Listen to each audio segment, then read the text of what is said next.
미네소타 바이킹스의 시즌 프리뷰 이어가도록 하겠습니다.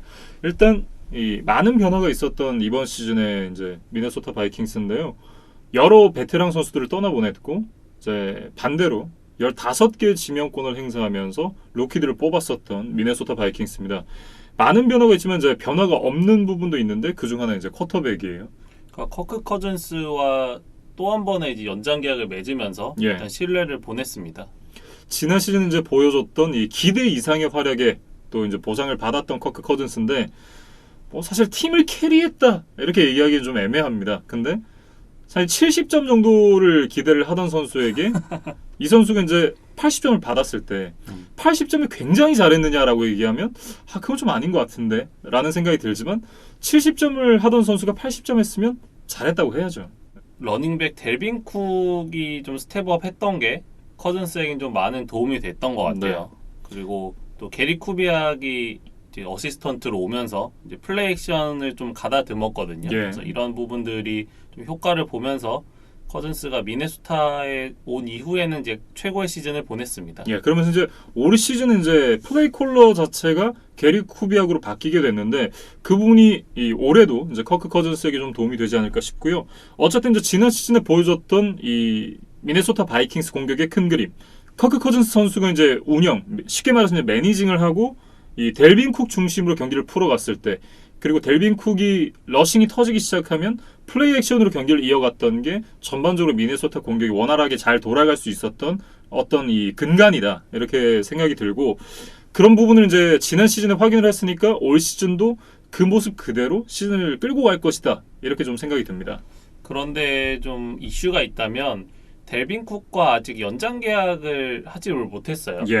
그래서 델빈 쿡이 이번 시즌 종료 후에 이제 FA가 되는 상황인데 뭐 지난 시즌에 이제 부상으로 뭐 2경기 정도 결정하긴 했지만 1600야드 이상의 스크리미지 야드를 기록을 했고 터치다운도 13개나 기록을 했거든요. 특히 시즌 초반의 활약은 뭐 MVP 얘기가 나올 정도로 이제 그 정도로 뛰어난 모습을 보여줬었는데 이 델빈 쿡과 좀 원활한 계약을 해야만 뭐 바이킹스가 이번 시즌 안정적인 전력을 유지하지 않을까 뭐 생각을 좀 해봅니다. 네, 그런 부분이 이제 굉장히 중요한 것이 델빈 쿡 선수를 대체할 수 있는 선수가 미네소타에 없습니다. 뭐 넘버 2인 알렉산더 매티슨 역시도 그 역할을 대체하기는 어렵고 리그 전반적으로 봐도 리그에서 그 역할을 대체할 수 있는 선수도 사실 그렇게 많지 않거든요.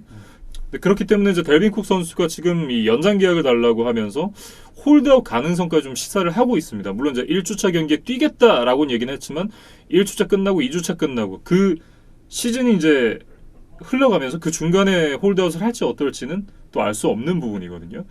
그러니까 만약에 시즌 중에 델빈 쿡 선수가 홀드아웃을 한다. 그러면 올 시즌 미네소타의 풋볼은 거기까지다라고 봐도 무방하지 않을까 싶습니다.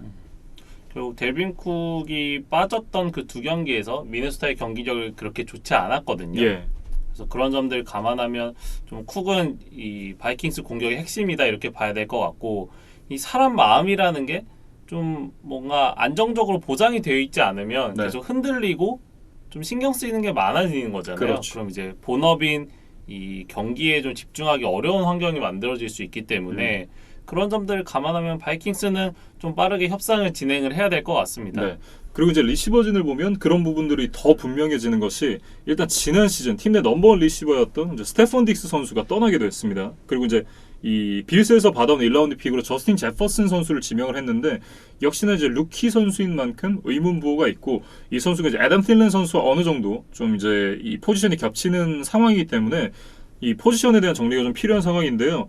아마도 이제 애덤 틸런 선수가 이 딕스의 역할을 대체를 하게 되지 않을까 이런 생각이 드는데 지난 시즌에 일단 발목 그리고 햄스트링 부상이 있었던 이 애덤 틸런 선수였고 이 선수가 뭐 건강한 모습으로 돌아왔지만 재작년 보여줬던 모습을 보여줄 수 있을지 아닐지는 일단 또 지켜봐야 하는 부분이잖아요.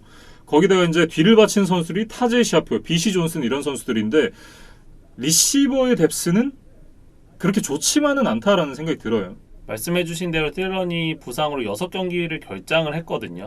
그러면서 좀 전반적으로 이제 침체된 모습이었는데 과연 뭐 돌아올 수 있을지 뭐 여전히 의문이 남는 상황이고 저스틴 제퍼슨 같은 경우는 이제 LSU에서 조버로의 최애 타깃 중에 한 명이었습니다.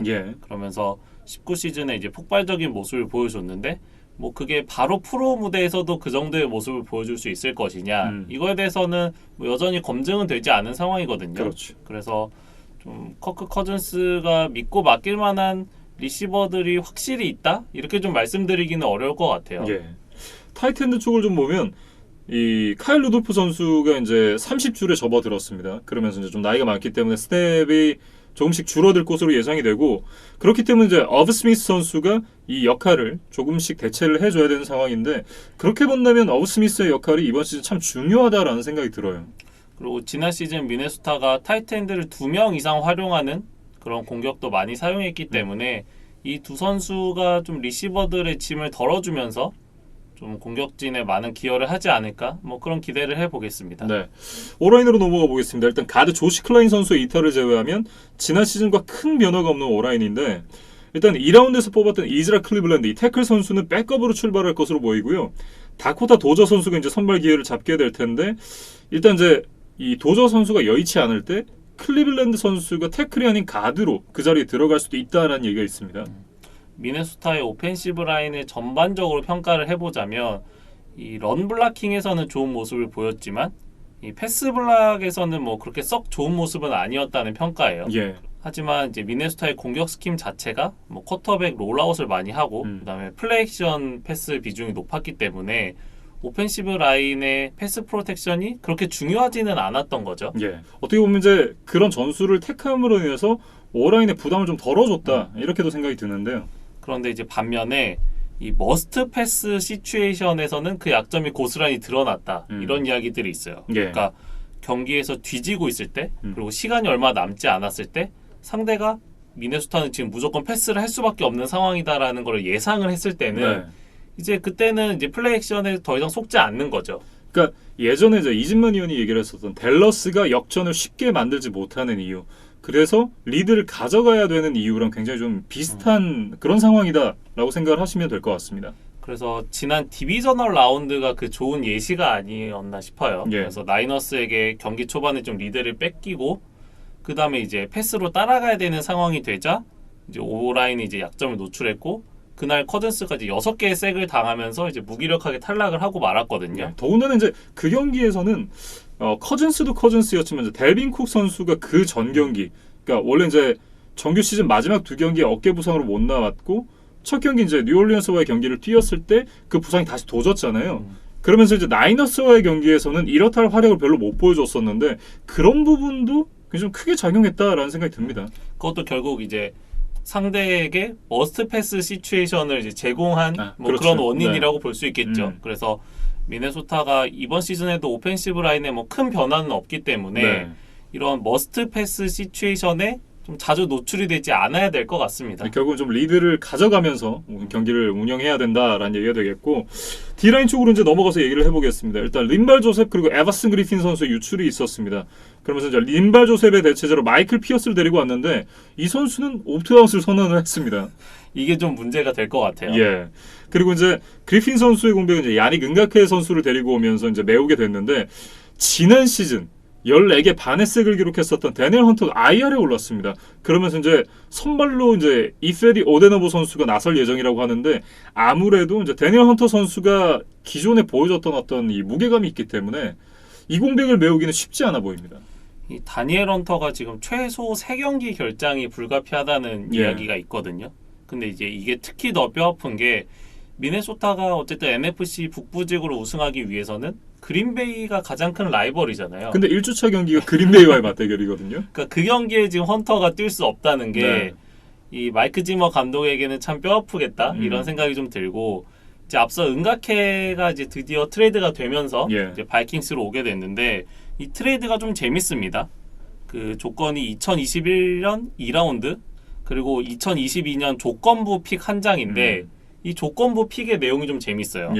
그래서 바이킹스가 슈퍼볼 우승을 하고 그 다음에 은가케가 프로볼에 선정이 되는 이 두 가지 조건이 모두 충족되면 이제 3라운드 픽이 이제 잭슨빌에게 넘어가고 우승은 못하지만 프로볼에만 선정되면 4라운드 둘 다 안 되면 그냥 5라운드 픽을 주는 조건입니다. 그러니까 예. 이게 어떻게 보면 옵션이 좀 걸려 있어요. 3라운드 픽은 사실 어려울 것 같고 4라운드가 좀 유력하지 않을까라는 생각이 드네요.